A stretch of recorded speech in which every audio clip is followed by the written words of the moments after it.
Bismillahirrahmanirrahim. Assalamualaikum warahmatullahi wabarakatuh. Alhamdulillahirrahmanirrahim. Salam sejahtera untuk kita semua. Apa kabar kalian semua? Semoga kalian dalam keadaan sehat selalu. Baik, pada video kali ini saya, Willy Kusnandar, dengan NIM 221116121 akan membahas materi pertemuan ketiga pada mata kuliah elektronika analog, yaitu yang berjudul Dasar Semikonduktor dan Dioda. Oke, kita mulai materi ini dengan pembahasan pertama, yaitu tentang semikonduktor. Semikonduktor adalah bahan yang biasanya digunakan untuk membuat sebuah dioda. Maka dari itu, kita kenal dulu apa itu semikonduktor. Semikonduktor adalah bahan yang memiliki nilai hambatan jenis atau biasa kita sebut dengan simbol Rho antara konduktor dan isolator, yakni sebesar 10 pangkat min 6 sampai di 10 pangkat 4 ohm per meter. Jadi, bahan semikonduktor ini adalah bahan yang memiliki sifat di antara konduktor dan isolator. Namun, dia tidak memiliki sifat konduktor maupun sifat isolator. Maka, sifat semikonduktor ini adalah di antara konduktor dan isolator. Untuk perbandingan hambatan jenis dari sifat konduktor, semikonduktor, dan isolator bisa kita lihat pada tabel berikut, di mana pada contoh tabel tersebut ada sebuah tiga bahan yang memiliki nilai masing-masing hambatan jenis dan juga memiliki masing-masing sifat. Contohnya pada tembaga, dia memiliki nilai hambatan jenis yang sangat kecil, yaitu 1,7 kali 10 pangkat min 8 yang memiliki sifat konduktor. Ada juga silikon pada suhu 300 derajat Kelvin yang memiliki nilai hambatan jenis yang diantaranya yaitu 2,3 kali 10 pangkat 3 yang memiliki sifat semikonduktor. Dan juga ada bahan gelas yang memiliki hambatan jenis yang sangat besar di antara tembaga dan silikon, yaitu sebesar 7,0 pangkat 10 pangkat 6 yang memiliki sifat isolator. Perlu kita ketahui bahwa isolator merupakan bahan yang tidak dapat menghantarkan arus listrik. Apabila nilai hambatan jenis diberi nilai yang sangat besar untuk menghasilkan arus listrik, maka arus listrik yang dihasilkan sangatlah kecil. Jadi, secara kesimpulan, bahan yang memiliki nilai hambatan jenis yang sangat kecil, maka bahan itulah yang dapat menghasilkan arus listrik. Contohnya seperti bahan tembaga. Kita lanjut. Berikut adalah sebuah contoh soal untuk mengetahui nilai besarnya arus. Tiga buah bahan yakni tembaga, silikon, dan gelas masing-masing memiliki panjang 1 meter dan diameter 1 mm. Jika pada kedua ujungnya adalah bahan tersebut terpasang tegangan 10 volt, tentukan besarnya arus yang lewat masing-masing bahan tersebut. Untuk penyelesaiannya, kita ketahui dulu nilai hambatan jenis dari masing-masing bahan yang digunakan, kemudian kita tentukan dengan rumus seperti di bawah. Langkah awalnya kita ketahui dulu nilai R-nya, yaitu nilai R ini untuk mengetahui nilai panjang jari-jari pada sebuah tabung ya, atau lingkaran. Setelah diketahui nilai R-nya, kita ketahui nilai A-nya. Nilai A ini digunakan untuk menghitung sebuah luas tabung. Setelah diketahui nilai luasnya, maka kita dapat menghitung nilai hambatannya, yaitu si R-nya ya. Nah, R ini dapat kita hitung dengan Rho dikali L per A ya. Rho ini adalah hambatan jenisnya pada masing-masing bahan yang digunakan yaitu tembaga, silikon, dan gelas. Ya, nilai hambatan jenis ini dapat kita lihat pada tabel sebelumnya. Nah, kemudian dikalikan dengan L-nya adalah luas panjang penampangnya, kemudian dibagi luas penampangnya ya. Setelah diketahui nilai R-nya, selanjutnya, dihitung nilai arus untuk masing-masing bahan dengan rumus I sama dengan V kali R. R-nya sudah diketahui ya dari nilai R. Sebelumnya kita hitung untuk mengetahui nilai arus. Nilai R-nya ya. Oke. Maka hasil perhitungan tadi untuk mengetahui nilai arus adalah sebesar sekian ya. Untuk contohnya seperti tembaga, kita menghasilkan arus sebesar 0,46 kali 10 pangkat 3 ampere. Dan pada bahan silikon kita menghasilkan arus sebesar 3,41 kali 10 pangkat min 9 ampere. Dan untuk bahan gelas kita mendapatkan arus sebesar 1,12 kali 10 pangkat 12 ampere. Nah, perhatikan juga bahwa arus yang mengalir pada bahan-bahan tersebut dari yang terbesar adalah bahan konduktor, tembaga, yaitu semikonduktor, yaitu yang berbahan silikon, dan juga isolator yang berbahan gelas. Kita lanjut. Berikut adalah bahan-bahan semikonduktor. Bahan semikonduktor trivalen merupakan bahan logam yang memiliki atom-atom dengan jumlah elektron terluar 3 buah, seperti bahan boron, bahan gallium, dan indium. Bahan semikonduktor tetravalen yaitu adalah logam-logam yang memiliki nilai atom dengan jumlah elektron terluar 4 buah, seperti bahan silikon dan germanium. Kemudian bagaimana dengan pentavalen? Yaitu adalah logam-logam yang memiliki atom dengan jumlah elektron yang terluar 5 buah, seperti fosfor, bahan arsenikum, dan bahan antimon. Berikut adalah tabel periodik semikonduktor. Pada tabel semikonduktor, terdapat ada 3 buah bahan, yaitu ada trivalen, tetravalen, dan pentavalen. Pada trivalen, terdapat ada sebuah 3 atom yang di luarnya ya, yaitu ada bahan boron, ada bahan aluminium, ada gallium, dan indium. Bagaimana dengan tetravalen? Tetravalen adalah ada bahan yang memiliki atom yang memiliki 4 buah di luarnya ya. Contohnya seperti ada bahan karbon, silikon, germanium, dan tin. Dan kemudian bagaimana dengan pentavalen? Pada pentavalen kita memiliki nilai atom sebanyak 5 buah di luarnya, yaitu ada bahan nitrogen, fosfor, arsenikum, dan antimoni. Bahan semikonduktor yang paling banyak digunakan adalah bahan silikon dan germanium, atau kita sebut Si dan Ge. Jumlah elektron Si atau silikon memiliki nilai elektron 14 buah, dan jumlah elektron Ge atau germanium memiliki 32 buah. Jumlah elektron valensi atau elektron terkeluar silikon dan maupun germanium memiliki masing-masing 4 buah. Jenis ikatan pada bahan semikonduktor pada kedua bahan tersebut adalah ikatan kovalen. Berikut adalah jenis semikonduktor intrinsik. Semikonduktor intrinsik ini adalah merupakan semikonduktor murni yang diambil dari alam ya, dan juga tidak cacat. Contoh silikon murni ini terdapat pada silikon dan germanium ya, yang memiliki atom elektron valensi di luarnya ya. Seperti pada gambar visualisasi 2 dimensi berikut, terdapat ada 4 buah atom elektron valensi, di luarnya sebanyak 4 buah. Kita lanjut. Berikut adalah ciri-ciri semikonduktor intrinsik pada suatu kondisi ya. Semikonduktor intrinsik pada suhu yang sangat rendah memiliki 2 ciri khas ya. Yang pertama adalah semua elektron berada pada ikatan kovalen.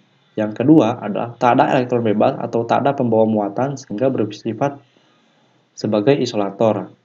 Jadi pada suhu yang sangat rendah, semikonduktor intrinsik ini dapat berfungsi sebagai isolator ya. Lalu bagaimana dengan semikonduktor intrinsik pada suhu kamar? Yang pertama adalah agitasi termal menyebabkan beberapa elektron valensi keluar dari ikatan kovalen menjadi elektron bebas sebagai pembawa muatan negatif. Yang kedua, munculnya elektron bebas diikuti dengan terbentuknya hole atau lubang sebagai pembawa muatan positif. Peristiwanya disebut sebagai pembangkitan atau disebut generation. Yang ketiga, jika dipasang pada beda potensial, terjadi aliran arus atau sebagai konduktor dengan konduktasi rendah. Jadi, pada suhu kamar, semikonduktor intrinsik ini dapat berfungsi sebagai bahan konduktor ya. Berikut adalah datasheet sifat bahan silikon dan germanium menurut Millman tahun 1986 ya.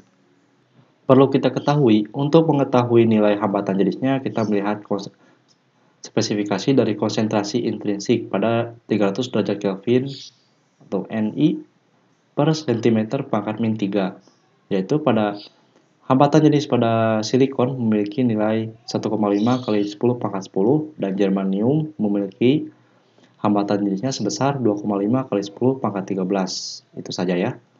Dan kemudian untuk mengetahui panjang atomnya, kita bisa lihat pada spesifikasi atom per cm pangkat 3 ya. Pada silikon kita mendapatkan nilai 5,0 kali 10 pangkat 22 dan germanium memiliki nilai pangkat 4,4 kali 10 pangkat 22. Berikut adalah pembawa muatan pada semikonduktor intrinsik. Pada semikonduktor intrinsik skala terbuka, atom elektron akan terlepas dari ikatan kovalen seperti atom elektron S1, sehingga atom yang keluar berubah menjadi warna putih atau disebut sebagai hole. Peristiwa tersebut dinamakan pembangkitan atau generation. Lalu, Bagaimana dengan semikonduktor intrinsik pada saklar tertutup? Atom elektron yang menjadi hole akan berpindah posisi sesuai jarum jam, seperti contohnya pada atom atom hole pada elektron H2 ya. Ini akan berpindah posisi dari kiri ke atas. Maka peristiwa disebut dinamakan recombination. Baik, kita lanjut. Berikut adalah jenis semikonduktor ekstrinsik. Yang tadi kita jelaskan adalah semikonduktor intrinsik, sekarang adalah kita menjelaskan semikonduktor ekstrinsik. Apa itu semikonduktor ekstrinsik? Semikonduktor ekstrinsik merupakan semikonduktor yang memperoleh pengotoran atau penyuntikan atau doping oleh atom masing-masing. Semikonduktor ekstrinsik terbagi menjadi dua tipe, yaitu ada tipe N dan tipe P. Jenis semikonduktor tipe N memiliki ciri-ciri yang pertama, pengotoran oleh atom pentavalen seperti fosfor, arsenikum, dan fosfor. Yang kedua, atom pengotornya disebut adalah atom donor. Yang ketiga, pembawa muatannya adalah elektron. Lalu, bagaimana dengan semikonduktor tipe P? Yang pertama adalah ciri-cirinya pengotoran oleh atom trivalen seperti boron, gallium, dan indium. Yang kedua, atom pengotornya disebut sebagai atom akseptor. Yang ketiga adalah atom pembawa muatannya adalah hole. Jadi perbedaannya adalah pembawa muatan di sini adalah semikonduktor tipe N adalah pembawa muatannya elektron yang begitu aktif ya, elektron aktif ya. Jadi bukan hole. Sedangkan untuk tipe P adalah pembawa muatannya yang hole berarti, yang ada lubangnya berarti yang warna putih ya. Seperti yang dijelaskan pada slide sebelumnya. Kita lanjut.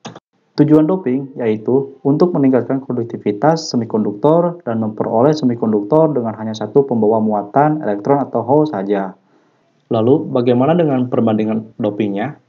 Perbandingan doping, atom dopan banding dengan atom murni sama dengan 1:10⁻⁶ sampai di 10⁻8. Jadi, apa itu yang dinamakan dopan? Dopan adalah atom pengotor. Atom-atom dopan pada semikonduktor tipe N adalah atom-atom pentavalen dan dinamakan dengan atom donor. Atom donor sendiri adalah kelompok atom yang membentuk daerah tipe N ketika ditambahkan ke semikonduktor. Sedangkan pada semikonduktor tipe P, trivalen dan dinamakan dengan atom akseptor. Yang dinamakan dengan atom akseptor ini adalah dopan yang membentuk daerah tipe P ketika ditambahkan ke semikonduktor. Itu sebagai penjelasnya ya. Semikonduktor tipe N. Pada semikonduktor tipe N, elektron bebas sebagian besar terjadi karena doping atau proses pengotoran, dan sebagian kecil lainnya bersama hole karena generation atau pembangkitan akibat agitasi termal atau perubahan suhu ya. Elektron bebas menjadi pembawa muatan mayoritas dan hole sebagai pembawa muatan minoritas. Semikonduktor ini mayoritasnya adalah muatan elektron bebas. Nah, bagaimana proses dopingnya? Seperti yang dijelaskan pada gambar ini, semisal semua jumlah atom ini adalah plus 4, atau kita sebut dengan semikonduktor intrinsik murni, dengan bahan silikon misalnya ya. Nah, pada semikonduktor murni ini, kita berikan doping, ya, atau pengotor dengan muatan pentavalen, misalnya dengan bahan arsenikum. Contohnya seperti bahan AS ya, seperti pada gambar berikut AS. Kita berikan doping dengan muatan pentavalen, maka terjadilah proses doping. Nah, pada saat terjadinya doping, pada muatan elektron yang asalnya plus 4 menjadi plus 5. 4 atom yang terikat oleh ikatan kovalen dan 1 atom yang tidak terikat oleh kovalen, atau kita sebut dengan elektron bebas. Maka seperti itulah proses doping atau pengotor pada semikonduktor tipe N ya. Lalu, bagaimana dengan semikonduktor tipe P? Semikonduktor tipe P, yaitu hole sebagian besar terjadi karena doping, ya, proses pengotoran juga, dan sebagian kecil lainnya bersama elektron bebas karena generation atau pembangkitan akibat agitasi termal atau perubahan suhu. Hole menjadi pembawa muatan mayoritas dan elektron bebas sebagai pembawa muatan minoritas. Nah, pada semikonduktor tipe P ini juga sama proses dopingnya seperti pada tipe N. Yang asalnya semikonduktor intrinsik ini atau silikon murni ini kita berikan pengotor dengan bahan muatan tertavalen, bukan pentavalen ya. Kalau pentavalen itu terjadinya pada semikonduktor tipe N ya. Kalau pada tipe P kita memberikan muatan tetravalen. Nah, contohnya seperti pada gambar ini kita berikan bahan indium untuk proses pengotor pada silikon murni ini. Nah, maka pada muatan atom akan berkurang dan menjadi sebuah hole pada atom nih. Ada hole-nya ya di sini. Maka atom muatan menjadi plus 3 yang diakibatkan oleh proses doping pada semikonduktor tipe P. Seperti itu. Maka hole menjadi pembawa muatan mayoritas dan elektron bebas menjadi pembawa muatan minoritas. Nah, berikut adalah pengaplikasian untuk piranti pada bahan semikonduktor. Beberapa piranti semikonduktor ini ada IC, ada semacam LED, ada transistor juga, ada termistor, SCR atau Silicon Control Rectifier, dan juga ada dioda pertemuan PN ya. Nah, sekarang kita bahas dioda pertemuan PN ya. Dioda pertemuan PN adalah suatu pertemuan kristal tunggal semikonduktor yang pada saat satu sisinya mendapat penyuntikan atom akseptor dan pada sisi yang lain mendapatkan penyuntikan atom donor. Nah, penyuntikan atom akseptor ini adalah seperti yang dijelaskan tadi pada semikonduktor intrinsik. Nah, saya ulangi lagi ya. Untuk atom donor adalah sekelompok atom yang membentuk daerah tipe N ketika ditambahkan ke semikonduktor, dan akseptor adalah dopan yang membentuk daerah tipe P ketika ditambahkan ke semikonduktor ya. Pertemuan PN merupakan blok bangunan dasar atau basic building block bagi piranti semikonduktor. Dioda pertemuan PN merupakan pertemuan PN yang pada kedua sisinya dilekatkan logam atau metallurgical bond sehingga terdapat dua ujung logam yang merupakan terminal atau elektroda, yakni anoda pada sisi P dan katoda pada sisi N. Nah, berikut adalah penjelasan pertemuan PN. Seperti tadi ya, proses doping yang asalnya merupakan semikonduktor intrinsik atau semikonduktor murni yang dari kristal tunggal semikonduktor ya. Nah, kemudian kita berikan doping pada masing-masing panjangnya. Nah, kita berikan atom donor, kemudian didoping, maka akan menghasilkan tipe N. Dan juga kita berikan sisi satunya lagi, atom-atom akseptor, kita berikan doping, kemudian akan menghasilkan tipe P ya. Sehingga proses doping tersebut menjadi sebuah dioda pertemuan PN. Nah, dioda pertemuan PN tersusun atas pertemuan P dan pertemuan N, maka disebut sebagai dioda pertemuan PN ya. Dioda PN tersebut tersusun atas ada kawat dan ada logam di ujung P, dan kemudian ada pertemuan PN-nya yang sudah tergabung menjadi satu. Lalu sini ada pembungkusnya yang merupakan sebuah isolator, dan kemudian kita tambahkan lagi dengan logam, lalu kita panjangkan lagi dengan kawat ya. Nah, berikut adalah penyusunannya pada dioda pertemuan PN di dalamnya ya. Nah, hasilnya di sini adalah ada anoda dan juga ada katoda. Dan pada anoda biasanya tidak ada tanda ya. Di sini kosong semuanya. Dan sedangkan pada katoda diberi tanda garis hitam atau putih pada perangkatnya ya biasanya. Untuk simbolnya sendiri ada tanda panah sebagai penyerah arus yaitu pada bagian anoda, dan juga ada sebagai pemblok arus pada bagian katoda ya. Pertemuan PN terbuka. Pertemuan PN terbuka ini adalah atom-atom yang mengandung hole dapat digambarkan sebagai ion-ion negatif karena kekurangan elektron, dan atom-atom yang kelebihan elektron sebagai ion positif. Nah, ion-ion akseptor ini adalah ion-ion negatif dan ion-ion donor adalah ion-ion positif. Seperti dijelaskan pada gambar berikut ya, apabila tipe P dan N ini dipertemukan secara terbuka, maka nanti akan muncul lapisan pengosongan untuk bidang pertemuan P dan N yang begitu terlihatnya sempit ya. Seperti gambar berikut. Nah, pada penjelasan sebelumnya saya akan jelaskan kembali. Nah, pada tipe P ini tersusun atas ion akseptor atau ion negatif dengan mayoritas dengan atom hole ya. Ini pada tipe P. Nah, sedangkan ion N tersusun atas ion donor atau ion positif dengan mayoritas dengan atom elektron aktif. Nah, untuk lapisan pengosongan, yang pertama adalah saat P dan N dipertemukan, terjadi difusi elektron ke arah P dan difusi hole ke arah N. Jadi, Difusi dari atom elektron yang berada pada daerah N ini akan mengarah ke arah P atau ke arah ke kiri ya. Dan difusi hole ke arah N. Dan difusi hole ini yang dari jenis P ini akan mengarah ke arah N. Sehingga pada saat dipertemukan menimbulkan arus difusi ke kanan ya. Jadi apa itu arus difusi? Arus difusi itu adalah arus yang terjadi akibat adanya perbedaan konsentrasi muatan dengan semikonduktor ya. Sehingga tanpa adanya bedaan listrik pun muatan akan mengalir sesuai dengan prinsip difusi, yaitu mengalir dengan konsentrasi tinggi ke konsentrasi rendah ya. Jadi arus difusi Hall bergantung kepada perubahan densitas atau konsentrasi muatan ya. Seperti itu untuk definisi arus difusi. Yang kedua, terjadi recombination atau penggabungan di sekitar pertemuan sehingga elektron dan hole lenyap ya. Dan yang ketiga, di sekitar bidang pertemuan tak terdapat pembawa muatan disebut daerah pengosongan. Sehingga pada saat terjadinya recombination, pada saat ion P dan N ini dipertemukan di bidang pertemuan, karena ada proses rekombinasi itu sendiri, yaitu proses hole yang terisi oleh elektron di mana ion-ion jenis P ini bergerak ke kanan dan ion-ion N ini bergerak ke kiri. Lalu kedua ion tersebut bertemu dan saling mengisi sehingga mengakibatkan terjadinya lapisan pengosongan di tengah-tengah dioda.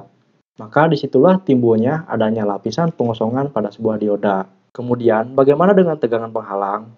Nah, tegangan penghalang ini yang pertama adanya lenyapnya elektron yang meninggalkan ion donor dan lenyapnya hole meninggalkan ion akseptor atau ion negatif ya. Yang keduanya adanya ion positif dan ion negatif menyebabkan adanya medan listrik sehingga adanya tegangan yang disebut dengan tegangan kontak atau tegangan penghalang atau barrier potensial disebutnya yang menimbulkan arus drift ke kiri. Nah, seperti dijelaskannya tadi, pada saat pertemuan ion positif dan negatif dipertemukan pada lapisan pengosongan, maka akan timbul tegangan kontak atau tegangan potensial disebutnya ya. Dan juga menimbulkan arus drift yang mengarah ke daerah si P. Karena pertemuan PN ini terbuka, maka ada kesetimbangan antara arus drift yang tadinya arus drift-nya ini ke kiri, ya yang tadinya ion jenis P-nya ini ke kiri, dan arus difusinya ke kanan, yang yaitu jenis P-nya itu ke kanan, maka adanya kesetimbangan pada pertemuan PN ini ya. Nah, dioda pertemuan PN ini memiliki dua konfigurasi pemasangan, yaitu ada konfigurasi prasikap maju atau forward bias, dan juga ada pertemuan PN dengan prasikap mundur atau reverse bias konfigurasinya ya. Nah, pembahasan kita ini adalah pertemuan PN dengan prasikap maju ya. Nah, konfigurasi forward bias ini terjadi pada saat tegangan positifnya mengarah ke anoda dan tegangan negatifnya ke katoda dan ke beban ya. Nah, sehingga adanya VD yang menyebabkan arus difusi lebih besar dari arus drift. Nah, VD yang dimaksud adalah tegangan yang terbentuk dari dioda yang menghasilkan medan listrik. Maka, apabila arus difusi yang lebih besar dari arus drift, maka arus yang mengalir lebih dominan ke arah kanan. Seperti itu. Jika potensial penghalang sebelum diberi VD adalah V0, maka potensial penghalang turun menjadi V0 dikurang VD. Jadi, daerah pengosongan menjadi sempit. Jadi, karena munculnya VD, lapisan pengosongan ini menjadi sempit. Sehingga, pembawa mayoritas punya energi yang cukup untuk melewati potensial penghalang. Nah, hole dari sisi P atau pembawa mayoritas dari si jenis P ini dapat melewati daerah pengosongan menjadi pembawa minoritas di sisi N. Begitu juga dengan elektron. Dari sisi N juga, yang pembawa mayoritas elektron, ya dari sisi N, jenis N ya, dapat melewati daerah pengosongan menjadi daerah pembawa minoritas di sisi P. Nah, kemudian jumlah arus dari elektron dan hole merupakan arus total yang lewat dioda.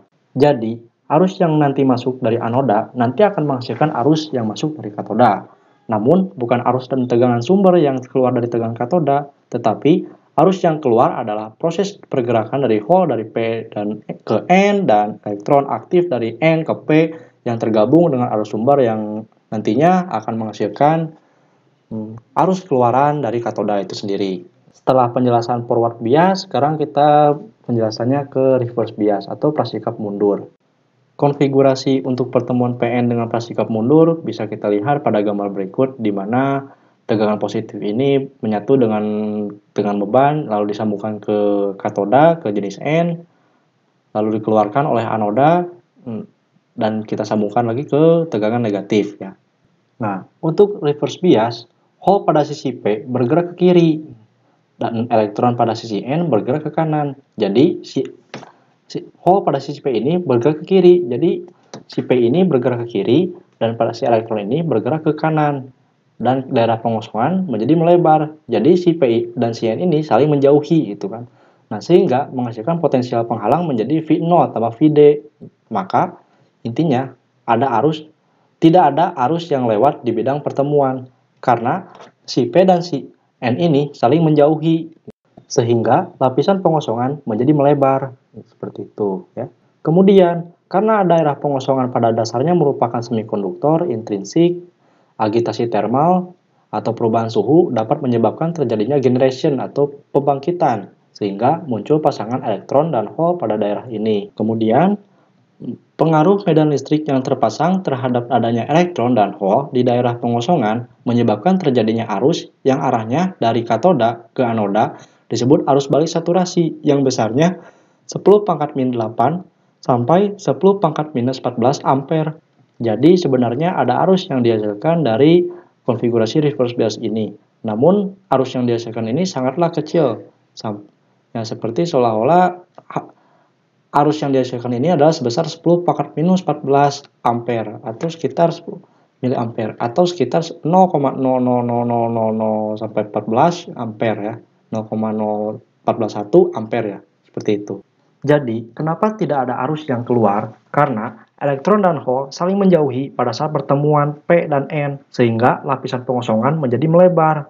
Nah, lapisan pengosongan ini sebenarnya seperti semikonduktor intrinsik yang mempunyai sifat isolator, yang bersifat tidak menghantarkan arus. Maka kesimpulan ini adalah semakin melebarnya lapisan pengosongan, maka dioda yang memiliki konfigurasi reverse bias ini memiliki fungsi yang bersifat isolator, yaitu dioda yang tidak dapat menghantarkan arus. Meskipun ada menghasilkan arus, namun ini hasilnya sangatlah kecil. Seperti itu. Berikut adalah grafik arus dioda. Nah, contohnya seperti ini grafik arus perubahannya ya. Apabila diberi bias maju, maka tegangan dimulai dari 0 secara merata, kemudian akan menaik apabila tegangan potensialnya sudah masuk di tegangan 0,7 volt, pada saat polarity bias dia mulai menaik ya grafiknya. Bagaimana dengan bias mundur? Nah, tegangan akan terus menghasilkan 0 kecuali apabila diberi nilai tegangan diberi tegangan nilai lebih, maka dioda dapat mengalihkan arus listrik jika kondisi breakdown yang diakibatkan kondisi tegangan diberi sangat besar sehingga komponen dioda tidak dapat berfungsi untuk meredam arus yang masuk ya. Berikut adalah simbol dari dioda. Ciri khas dari dioda yang pertama adalah pada tabung komponen anoda tidak memiliki tanda garis, sedangkan katoda memiliki tanda garis yang dekat dengan keluaran ya. Yang kedua, pada tabung komponen anoda memiliki ruang tabung yang luas, sedangkan katoda memiliki ruang yang sangat sempit dengan garis pembatas. Yang sesuai dengan simbol, anoda digunakan sebagai penyarah arus, sedangkan katoda digunakan sebagai pemblok arus. Nah, jadi dioda ini sendiri memiliki banyak yang berbagai macam. Yang umumnya yang kita biasa digunakan adalah junction dioda. Selain itu juga ada banyak juga yang lain seperti dioda Zener, tunnel diode, Schottky diode, dan varaktor dioda. Ada diak, ada triak, ada SCR, dan light emitting dioda, dan LED ini biasanya umumnya bisa digunakan untuk membuat sebuah LED yang terbuat dari dioda, dan juga ada fotodioda juga. Nah, fotodioda juga ini sendiri sama seperti LED, namun sebagai input biasa kita gunakan untuk sebagai inframerah ya. Nah, berikut adalah jenis dioda dan penggunaannya. Yang pertama, dioda silikon biasanya digunakan untuk penyarah arus, pengaman tegangan kejut. Dan biasanya diimplementasikan pada komponen IN4001, IN4007, dan IN5404. Ya. Yang kedua ada dioda Zener, yaitu dioda sebagai pengatur tegangan yang memiliki spesifikasi di antara 6,2 volt dan juga ada Zener yang 3,2 volt yang Tegangan Zener ini bisa digunakan untuk tegangan yang lebih dari 5 volt, dan dioda Zener digunakan untuk sebagai tegangan rendah ya. Dan dioda bridge yang ketiga yaitu untuk penyarah gelombang penuh pada rangkaian satu daya biasanya. Biasanya ini digunakan untuk sebagai konverter ya, konverter AC ke DC gitu kan ya. Untuk penyarah gelombang dan rangkaian satu daya. Biasanya diimplementasikan pada komponen B40C800 Kiprox atau Kiprox ya, pada kendaraan bermotor ya. Nah, kemudian yang terakhir ada LED. Ini diimplementasikannya sebagai lampu indikator. Konsumsi arus yang dihasilkannya lemah sekali, lemah ya, hanya 5 mA, dan panjang waktu menyalanya sekitar 1,5 sampai 3 volt ya. Jadi meskipun tegangannya dikasih rendah, dia dapat menyala ya seperti biasa. Dan apabila diberi tegangan lebih seperti 5 volt, namun keterangan yang dihasilkan dari lampu LED tersebut akan semakin terang ya. Nah, tetapi juga perlu diperhatikan apabila diberi tegangan yang lebih juga dapat merusak komponen itu sendiri ya. Berikut adalah gambar rangkaian dioda ya. Secara garis beban. Nah, dari gambar dengan menggunakan hukum tegangan Kirchhoff Voltage Law atau KVL, diperoleh rumus V sama dengan VI dikali IRL, atau ini IR beban ya. Dengan RL atau tahanan beban adalah tahanan beban. RL ini adalah tahanan beban ya. Oke. Karena ada dua variabel yang belum diketahui nilainya, yaitu tegangan dan arus atau V dan I, diperlukan satu petunjuk lagi, yaitu karakteristik dioda. Nah, dan berikut adalah kurva beban pada dioda ya. Dan berikut adalah kurva beban pada dioda ya. Garis beban melewati titik I sama dengan 0, maka titik potong V adalah V sama dengan VI ya. Maka apabila I-nya sama dengan 0, maka tegangan V-nya adalah V sama dengan tegangan sumber sama dengan tegangan input ya. Nah, begitu juga dengan V0, apabila tegangannya 0, maka titik potongnya adalah I sama dengan tegangan input dibagi RL atau tahanan beban. VI per RL adalah arus saturasi dari keluaran si dioda, dan itu terjadi ketika I tegangannya sama dengan 0, yaitu ketika VI dibagi RL ya. Nah, arus sama dengan 0. Nah, apabila arus ini sama dengan 0, apabila nilai tegangan V-nya sama dengan VI, di mana dioda ini digunakan sebagai penyearah, yaitu VI sama dengan minus I dikali RL atau dikali R beban ya. Seperti itu. Nah, berikut adalah gambar kurva karakteristik dinamis, yaitu hubungan arus terhadap tegangan masukan VI bervariasi disebut karakteristik dinamis. Nah, karakter VI bervariasi ini di mana tegangan input ini adalah bervariasi gitu ya. Jadi nah, lereng garis beban adalah tetap karena resistansi beban RL tetap gitu ya. Karakteristik dinamis ini dimaksudkan tegangan yang masuk adalah tegangan yang bervariasi dengan V per VI, kemudian naik menjadi VI aksen. Nah, seperti itu. Berikut adalah model dioda ya. Oke, ini berikut adalah model matematisnya ya. Jadi untuk dioda ini sendiri, yaitu kita untuk menganalisa berapa arus yang masuk dari anoda yang keluarannya di katoda, yaitu bukan lagi arus yang masuk, melainkan arus yang masuk dari anoda yang telah diproses di dioda itu sendiri, sehingga menghasilkan keluaran dari anoda dengan jumlah arus yang telah berubah nilai arusnya ya. Jadi seperti itu. Oke, untuk model dioda itu sendiri, ada pendekatan pertama yaitu dioda ideal. Kita bisa menggunakan pada keadaan forward bias ya, yang dimana dioda dianggap sebagai saklar tertutup karena hambatan pada dioda dianggap bernilai 0 ya. Nah, bisa kita lihat gambarnya pada pendekatan 1 ya, yang rangkaian forward bias, yang dimana tegangan positif ini menginjak pada kaki anoda dan bagian negatifnya kita menginjak pada kaki katoda ya. Dan kaki katoda ini menginjak pada RL beban atau R beban ya, hambatan beban yang disambungkan ke tegangan negatif ya. Apabila rangkaian forward bias ini dikonfigurasikan seperti forward bias, yang positifnya anoda dan negatifnya katoda, Bisa kita lihat juga pada model forward pendekatan 1 ya, bahwa dioda dianggap seperti saklar tertutup ya, sehingga arus yang mengalir akan saling mengalir ya, sampai ke beban dan juga sampai ke negatif ya, saling looping ya. Jadi arus saling mengalir ya. Nah, untuk karakteristiknya pada grafiknya seperti dilihat pada gambar karakteristik sesungguhnya, bahwa pada saat tegangannya 0, maka dia akan dimulai dari 0. Nah, ketika dioda tersebut menginjak di tegangan 0,7, maka tegangan akan mulai menaik ya hingga ke tegangan puncaknya ya. Seperti itu. Lalu bagaimana dengan keadaan reverse bias? Nah, pada keadaan reverse bias, dioda dianggap sebagai saklar terbuka karena hambatan pada dioda dianggap bernilai tak hingga. Nah, bisa kita lihat juga pada rangkaian konfigurasi rangkaian reverse bias di mana tegangan disambungkan ke katoda dan negatif disambungkan ke anoda dan juga ke beban ya. Nah, maka dengan konfigurasi seperti ini bisa kita lihat juga pada gambar model reverse pendekatan 1 bahwa saklar dalam keadaan off. Ibaratnya, dioda ini memblok aliran arus sehingga aliran yang masuk tidak mengalir sama sekali. Untuk gambar grafiknya bisa kita lihat juga pada karakteristik model pendekatan 1 bahwa pada saat kondisi reverse bias, aliran yang masuk akan selalu bernilai 0 ya. Karena konfigurasi reverse bias ini digunakan sebagai pemblok arus ya. Seperti itu. Nah, selanjutnya adalah pendekatan kedua. Di mana pendekatan 1 tadi itu sebagai saklar dan sekarang ini sebagai dianggap sumber tegangan ya. Oke. Pada keadaan forward bias, dioda dianggap sebagai sumber tegangan sebesar VY atau VY untuk silikon sama dengan 0,7 volt atau 0,6 volt ya.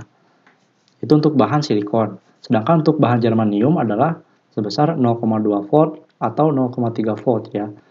Jadi, jika pendekatan 1 ini bisa dijadikan sebagai saklar, maka pendekatan kedua ini bisa dijadikan sebagai sumber tegangan.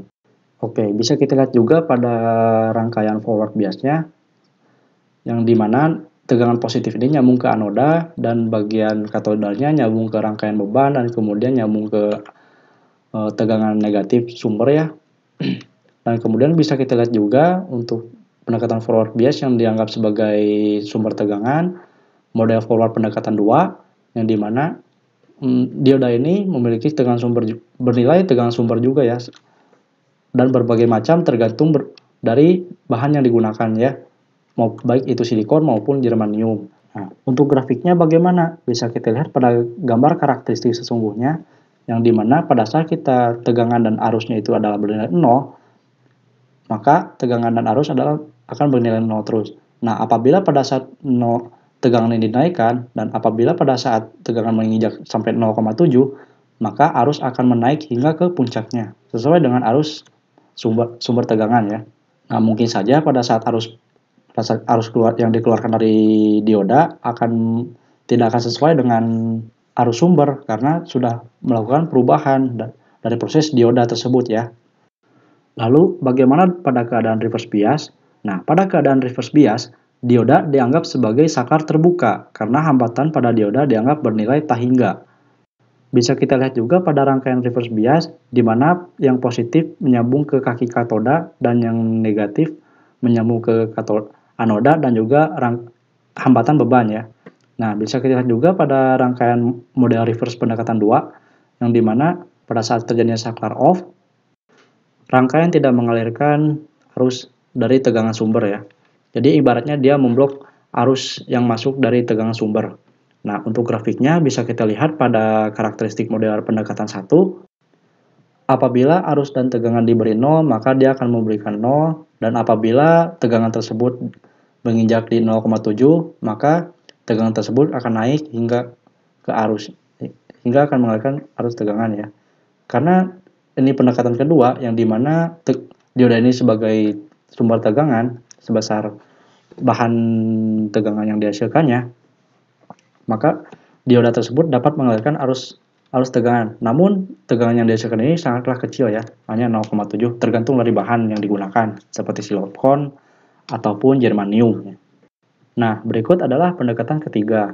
Pendekatan ketiga ini sama seperti pendekatan kedua di mana dia dianggap sebagai sumber tegangan sebesar VY tergantung dari bahan yang digunakan namun dengan resistansi forward ya, yang terpasang secara seri. Nah, pada keadaan forward bias, dioda dianggap sebagai sumber tegangan sebesar VA atau VA ini untuk silikon sebesar 0,7 atau 0,6 volt dan VA untuk germanium 0,2 volt atau 0,3 volt dengan resistansi forward yang terpasang secara seri ya. Bisa kita lihat juga pada rangkaian forward bias di mana pada tegangan positif terpasang pada anoda dan juga katoda terhubung pada rangkaian beban dan menyambung ke bagian negatif.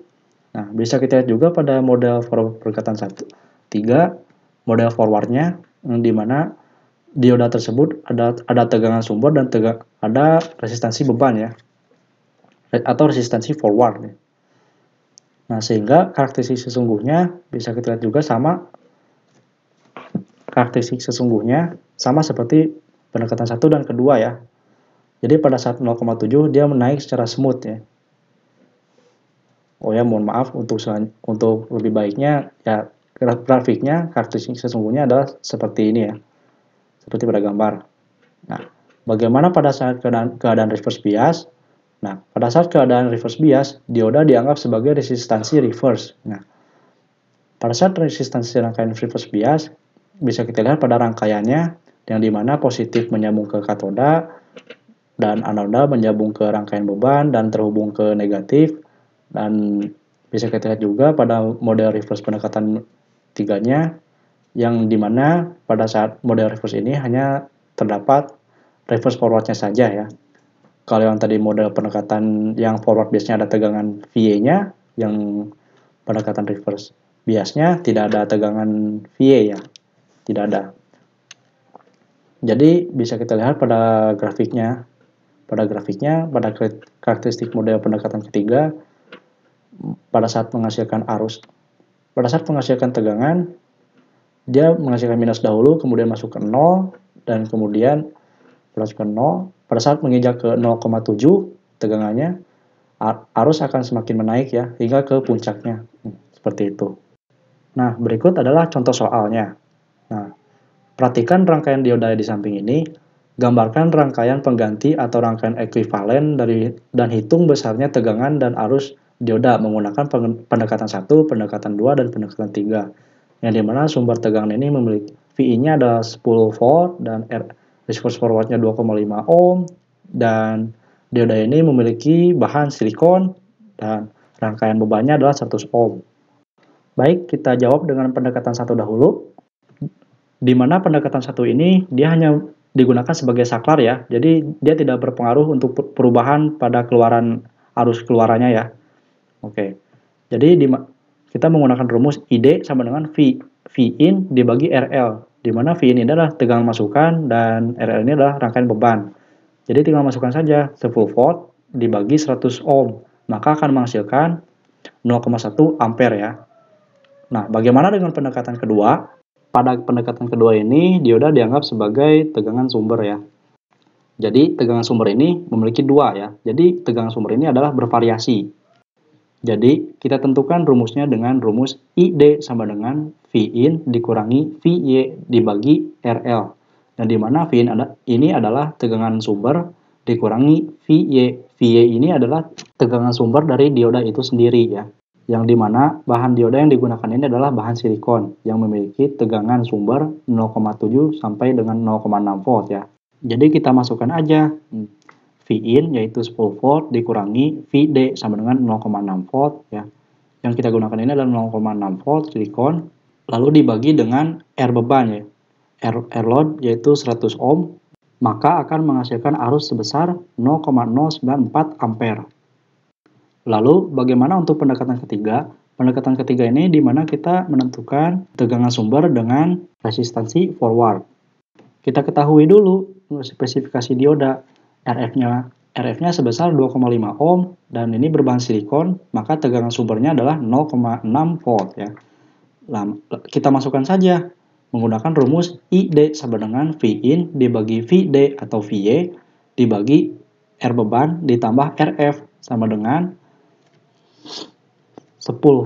Vin-nya 10 volt dikurangi 0,6 volt pada tegangan pada dioda, kemudian dibagi dengan 100 ohm ditambah 2,5 ohm, maka akan menghasilkan 0,092 ampere. Lalu kita tentukan juga VD-nya berapa. VD-nya sama dengan Vin dikurangi ID dikali RL ya. Tegangan sumber dikurangi arus dioda dikali R tegangan beban ya. Maka masukkan saja 10 volt dikali ID-nya tadi sudah diketahui 0,092, kita masukkan saja langsung 10 volt dikurangi 0,092 ampere dikali 100 ohm ya. 100 ohm ini diambil dari tegangan beban ya, RU beban. Maka akan menghasilkan tegangan sebesar 0,8 volt. Maka tegangan dan arus yang masuk keluaran dari dioda adalah sebesar arusnya 0,092 ampere dan tegangan diodanya yang keluar adalah 0,8 volt. Seperti itu. Baik, cukup sekian pembahasan materi dari pertemuan ketiga dari mata kuliah elektronika analog tentang dasar semikonduktor dan dioda. Mohon maaf apabila ada kekurangan dalam penyampaian. Semoga ilmu yang saya bahas dapat bermanfaat untuk kalian semua ya. Saya ucapkan terima kasih. Assalamualaikum warahmatullahi wabarakatuh.